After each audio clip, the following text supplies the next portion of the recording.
From Nebraska's trusted news source, this is Channel 8 News at 5.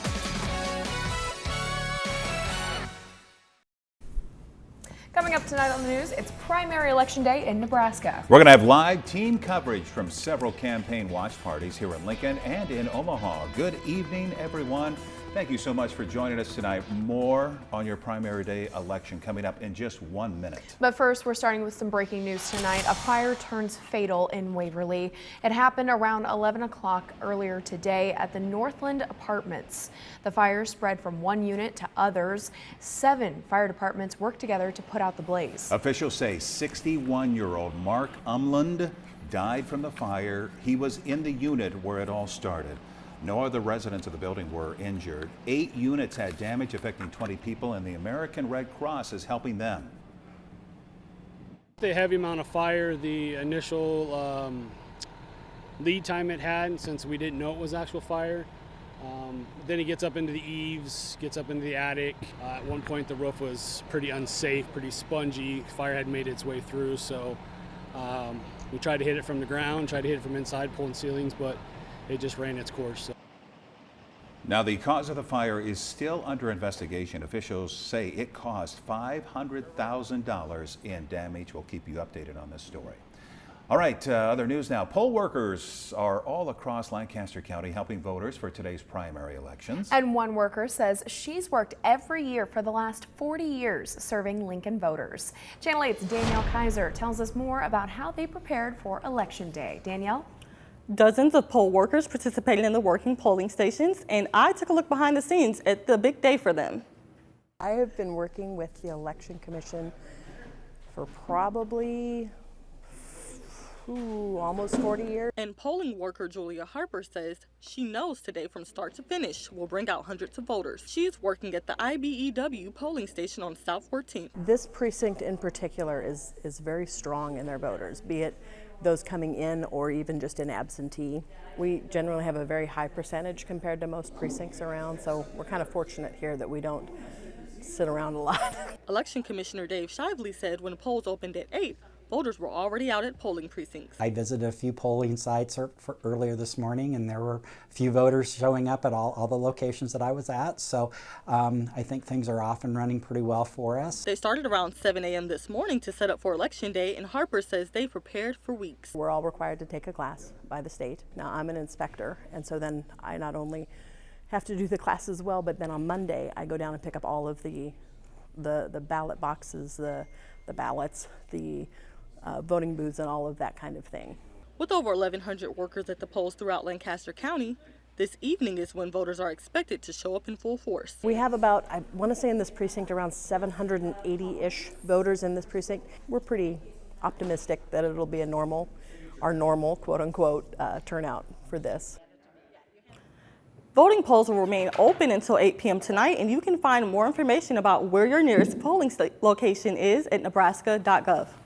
All right, Danielle Kaiser, thank you very much for that story tonight. And several races happening today. We're going to start our coverage with the race for the GOP nomination for Nebraska governor. One that has been contentious, no doubt, and results that are projected to be very close. We have team coverage for you tonight with Channel 8 reporters at several campaign watch parties, including Alexa Skineski right here in Lincoln. She's at Charles Herbster's location tonight. Alexa?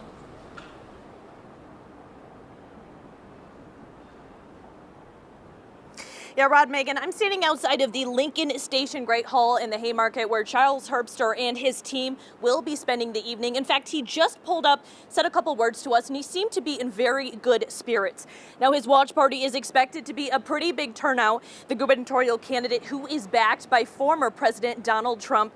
Now, in current projected polls show Herbster and Jim Pillen right there neck and neck with each other, but obviously your votes today will get a clear answer by this evening. Now, doors open at 7 for his watch party, and he's set to make remarks at 8 p.m. when those polls close. We'll be here all evening. Now back to you guys at the desk. All right, thank you very much, Alexa, for that live report. And now we want to check in with another projected frontrunner in the race for governor for the Republican Party, and that's of course Jim Pillen. That's where we'll find Channel 8's Yosef Nazar. He is live from his watch party tonight. Yosef? Good evening, Rod and Megan. I'm here in the ballroom of the Hilton Embassy Suites in downtown Lincoln. This, of course, the watch party for Jim Pillen. Now, I ran across Pillen earlier today. He seemed relaxed, at ease, almost confident about the results of tonight's election. I had a chance to speak with him. Here's a look at some of that conversation.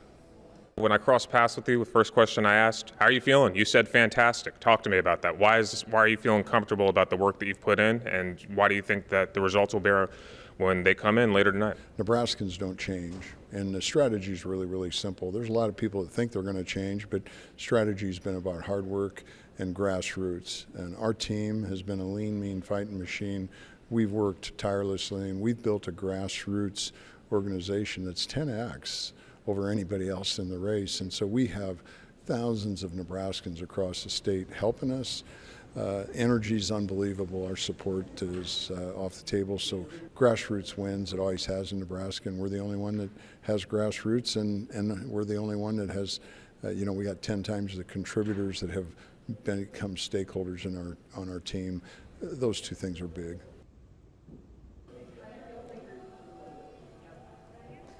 Now, Rod, Megan, you can see the podium set up behind me. I'm told that speakers will start to speak to the audience at about 9:30. These are people who have endorsed Pillen throughout the campaign, people like Governor Ricketts, as well as Attorney General Doug Peterson, as well as Joe Kelly, his running mate. Now, I was told that Pillen will not speak until results are official. Someone with his team told me that they do not expect a result by the time our 10 o'clock show hits. So something to keep an eye on. Reporting here at the Embassy Suites in downtown Lincoln, Joseph Nasser, Channel 8 News. All right, some good information. Thank you, Joseph. We'll be checking in with you throughout the evening. And as we continue our team coverage, we're heading to Omaha now, and that's where we're going to find Channel 8's Ariana Martinez at Republican gubernatorial candidate Brett Lindstrom's watch party. Ariana?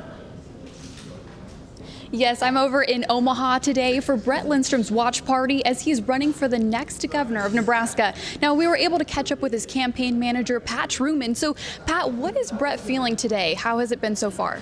Yeah, Brett's feeling very good. He's been at polling locations all over the state today, actually hit a runza to greet voters, and been getting a great response. So he's feeling great, very confident.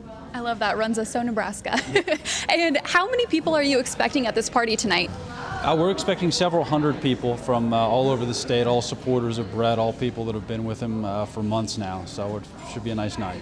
Perfect. Thank you so much, Pat. And we will catch up with him later tonight on the show at 6. Reporting live in Omaha, Ariana Martinez, Channel 8 News. All right. Thank you very much, Ariana. On the Democratic ticket for governor, there are only 2 candidates for that position. That's right, State Senator Carol Blood and Roy Harris. Now, Blood is expected to easily win the nomination.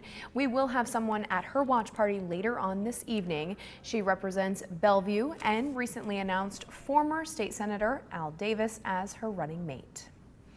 And the governor is not the only office up for election today. There's the congressional race for the state's 1st district. You have Republican State Senator Mike Flood and retired U.S. Air Force Lieutenant John Glenn Weaver. There's also author Tharina Yuki Connolly and retired Air Force veteran Curtis D. Huffman. The winner will replace former Representative Jeff Fortenberry. As many of you know, he was convicted of 3 felonies earlier this year. He has since resigned, but his name will be on the ballot. Also in the congressional race, Democrats will choose between State Senator Patty Pansing Brooks of Lincoln and local philanthropist Jazari Quall. And in the race for Secretary of State, incumbent Secretary Bob Evnen faces retired LFR fire captain Robert Borer. Now, Borer is running on a American First platform and contends Nebraska needs more election security. Evnen has said Nebraska elections are safe and secure. Also, former Fire Chief Rex Schroeder will also be on the ballot. And lastly, the race for Attorney General. Speaker of the Legislature Mike Hilgers is up against homeschooling parent Jennifer Hicks. The race happening after current Attorney General Doug Peterson announced he would not seek another term. Well, let's check in now with Malcolm. He's in for John tonight with your first forecast. Was not a bad day for people to head out to the polls. Right, and honestly, it was a tale of 2 air masses across southeast Nebraska, and we'll show difference in temperatures and humidity in just a moment. We did have some clouds to start the day, and for some, they cleared out earlier than others. In the capital city, they were able to clear out in the mid-morning hours. We saw sunshine. but you notice the hazy appearance. We do still have some smoke overhead right now. It's not a crazy amount of smoke, but again, enough to cause that hazy appearance, and we do expect more smoke to be in the sky throughout the evening and overnight hours as well, so it's possible by the time we get to tomorrow as well, when you see the sunshine, you could see the hazy appearance as well. Here's a live look outside the station over our groundworks camera. There's the hazy appearance. We do have mostly clear skies at the moment. It's 85 degrees right now in the capital city, but it's warmer off to the southeast. We've got a stationary boundary draped across southeast Nebraska. We have warmer air to the southeast and cooler air to the northwest. Check out the highs out towards the Tri-Cities, or the temperatures out towards the Tri-Cities. In the 70s at the moment. Off to the northwest where it is cooler, it is also less humid. We see lots of greens to the southeast. We see 70-degree dew points in Nebraska City and Falls City. That is just gross feeling air there. So our forecast for this evening, we're going to keep things mostly clear. 86 degrees by 6 o'clock, 78 by 8, 73 degrees by 10 o'clock. We've got more heat on the way. All those greens we saw on the dew point map, those are going to usher right back into the area tomorrow. We've got more details on that coming up in just a few minutes. All right, Malcolm, talk to you later. Still ahead on the news tonight, local health officials announce a change in our COVID-19 risk dial. That and your full forecast from Malcolm after the break. We thought we were empty nesters, but God's plan was different. Suzanne called and said, I need to bring home a 4-week baby boy to help a teen mom. And she did. With God's grace, Isaac became our 4th child. Turns out, we didn't save Isaac's life, he saved ours. If you want a strong pro-life governor, my husband Jim Pillen knows life is love.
For the first time in 7 weeks, our local COVID-19 risk dial has been raised. Moving into the lower yellow or moderate risk area. Omicron subvariants are driving increases in cases across the country, and we're now seeing an increase in cases locally. Yeah, it continues in western Nebraska. They announced changes in risk dials at the same time cases began to rise in mid-April throughout Lancaster County. At the time, there are no plans to implement any directed health measures. More information on the directed health measure, at-home testing kits, and all the vaccination sites and all the information around this can be found on our website, klkntv.com. Well, 2.5 years ago into this pandemic, and we are nearing another grim milestone. The U.S. is expected to surpass 1 million COVID deaths in the next week. ABC's Alex Stone has the latest.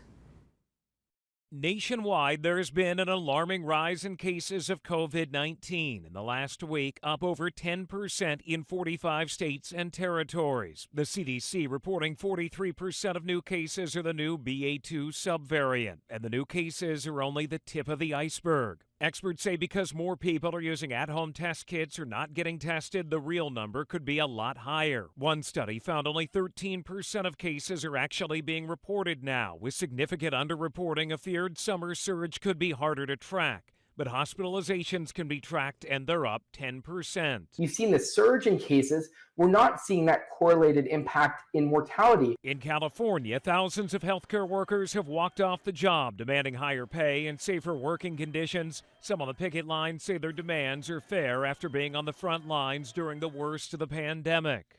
We show up here every day. We've seen things here during the pandemic that we can never unsee. Officials at Cedars-Sinai in Los Angeles say it will remain fully operational through this strike because they're bringing in supplemental workers. Alex Stone, ABC News, Los Angeles. Now, your Storm Alert Team forecast with meteorologist Malcolm Byron. Some low clouds early on, but we have more sunshine for the second half of the day. Some saw the cloud cover clear out a little later than others. In Lincoln, we saw it clear out in the mid-morning hours. We see blue sky looking east over our Southeast Community College. However, if we were to look off to the west, we'd see a much hazier appearance.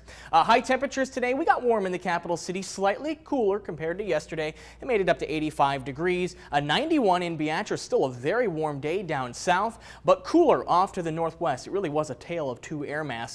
76 the high in Grand Island, 77 in Kearney, 79 degrees the high in Hastings. We have a frontal boundary draped across far southeast Nebraska. Here's where it lies. The closer you are to the front, the warmer your temperatures are. We see 90s off to the southeast right now, but 70s still off to the northwest, well behind this boundary. And humidity as well is also higher closer to this boundary. 71 is the dew point right now in Nebraska City, so that air feels pretty soupy out that way when you couple that with upper 80s and low 90s. But we see dew points out in the 50s out farther to the west, closer to the Tri-Cities. That's actually decently comfortable air. Eventually, we'll see some more of those higher dew point values rise for everybody going into tomorrow. We'll show that in just a moment. For tonight, 65 degrees in the capital city. And depending how thick cloud cover is, we may be a few degrees warmer than this, but we should be cooler off to the northwest. 62 our forecast low in York and Seward, 60 degrees out towards Grand Island. Let's pick up stormcasts this evening. You'll see the cloud cover start to increase a little bit more, and I think we'll have high clouds for the overnight hours and maybe some low clouds developing along with that, with kind of a dry gap in between the low and high clouds. Depending on how thick the low clouds are, I think that's what's going to dictate how warm our low temperatures will be. But we keep clouds into tomorrow morning and perhaps into the afternoon hours as well, but I think we should be partly cloudy for the most part. You'll notice a storm firing in the state of Nebraska tomorrow afternoon. There's a chance for an isolated thunderstorm, but here's the thing, it will be isolated. This is one of those situations where few will see these storms and most won't see anything at all. So we can't rule it out, but most will not see these storms. We should be mostly clear by the time the day is done for your Wednesday. It'll be a very warm day. Southerly winds will allow temperatures to rise very quickly. 93 degrees our forecast high in the capital city, and it will be a humid one as well. We'll pick up stormcast dew points at 7 o'clock this evening. You see all the green to the southeast, and it's slow to creep into the area as we go throughout the evening and overnight hours, but once southerly winds kick in tomorrow morning, yeah, there you see all the greens and dark greens approaching, so it could feel a few degrees warmer than that 93 degrees. 93 degrees, it's warm. Is it near record territory? Yes. 94 94 degrees is our record. Tomorrow, set back in 2000, so we're going to get awfully close. We'll be watching this closely. We're forecasting 93 degrees on Thursday, a little bit harder to reach. The record on Thursday is 97 degrees, so it's another warm and humid day on Thursday. We also have another storm chance, but I think it's slightly better. On Thursday, the Storm Prediction Center has issued a slight risk for severe weather for pretty much all of central and eastern Nebraska. Ultimately, whether or not we see severe weather in the capital city just depends on the timing of all this. If this storm system arrives in the overnight hours in Lincoln, it probably won't be too much on the severe side, but out farther to the west, out towards the Tri-Cities, they have a little bit higher of a chance of seeing more severe weather out of that. We drop in temperatures behind that system on Thursday night. 81 degrees for your Friday, maybe a spotty shower on Saturday. Right now, looks like we will stay cool going into the weekend. Rod, Megan. Oh, those 90s, they get me. Well, I think for a lot of people, it's just a little bit of a surprise. Not out of the ordinary, but just a little bit of a surprise that we're hitting them so quickly, I guess. Yeah, I mean, it is May after all. Meteorological summer starts in a month, so. True. Hey. And you've given us plenty of warning as well, so thank you, Malcolm. Let's take a look at Wall Street now. A split day, the Dow falling 85 points. NASDAQ is up about 114. Here are your numbers. You're watching Channel 8, Nebraska's trusted news source.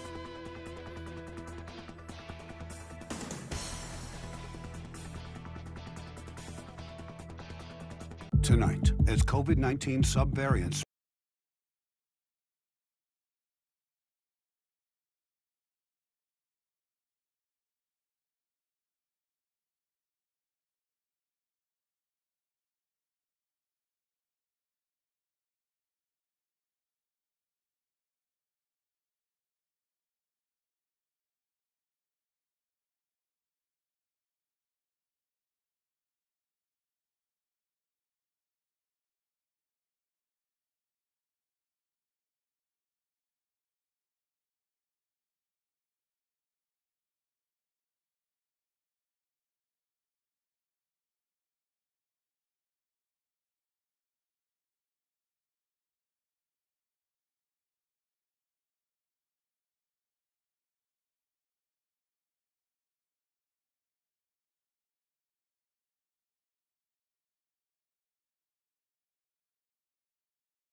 A timeless treasure pulled from the ground gets a high-tech digital treatment. Here's tonight's Take a Look at This. It sounds like a fairy tale come true, a pot of gold found frozen in time. No leprechauns, though. We are sure, right? No leprechauns? Oh, yeah, no leprechauns. The clay pot found in Switzerland was dated to the 4th century AD and was found filled to the brim with nearly 1,300 Roman coins. Unearthed by an amateur with a metal detector last fall, the fantasy-like find became fact-finding fodder for a team of archaeologists who used cutting-edge CT scanning technology to create a 3D rendering of the ancient treasure. This allowed them an intimate and detailed look without disturbing the fragile remains. If you're into bizarre news, this next story is pure gold. Police in Texas are looking for a burglary suspect who they say was caught on camera stealing a homeowner's lawnmower, but not before he gassed it up and mowed the victim's lawn. Like his whole yard, front and back. The lawnmower was later found abandoned, but the interloping landscaper is still on the lam. Finally, take a look at some brick builds that are a cut above. An art exhibit in the Edmonton Valley Zoo in Canada features some of nature's most majestic creatures, not in real life, but in real Lego. The impressive creations come courtesy of an award-winning American Lego artist and are meant to spark conversations about endangered animals. For Take a Look at This, I'm Jeremy Roth. And then finally tonight, a longtime LPD officer made his final radio call before his retirement. Take a listen. Friend, we bid you adieu. Good luck on your next chapter. 5-935. It is an honor to accept your final code 9-1335. Officer Brian Ward served 29 years with the Lincoln Police Department, serving in a variety of roles. He won Officer of the Year in 2017. Thank you for your service, Brian, and congratulations on your retirement. And just think, Malcolm, in 40 years you can retire, right? Yeah, maybe 39. I hit my 1-year mark here coming up. Oh, congratulations. Next week, I think. I know, right? Anyways, let's get you a final check of your weather for the evening. For the time being, we'll be mostly clear. Eventually, in the overnight hours, I expect more clouds to build in. 86 degrees by 6 o'clock, 78 by 8, 73 by 10 o'clock. But that's for Lincoln. You got to understand, it's going to be warmer to the southeast. Check out temperatures right now. They're still in the 90s in Beatrice, but we have 70s out farther to the west, so the general trend holds tonight. Warmer to the southeast, cooler to the northwest. All right, thank you, Malcolm, and be sure and tune in at 6 o'clock for all of the latest on your Election Day coverage. World News is coming up next with David Muir. With the Channel 8 Eyewitness News mobile app, you'll be the first to know. Get alerts about breaking news and weather, all in the palm of your hand. The spas are here. Truckloads of spas arriving weekly. Hurry in today. These spas are going fast. Spas are in stock and ready for immediate delivery. Supreme Spa. Closed captioning on Channel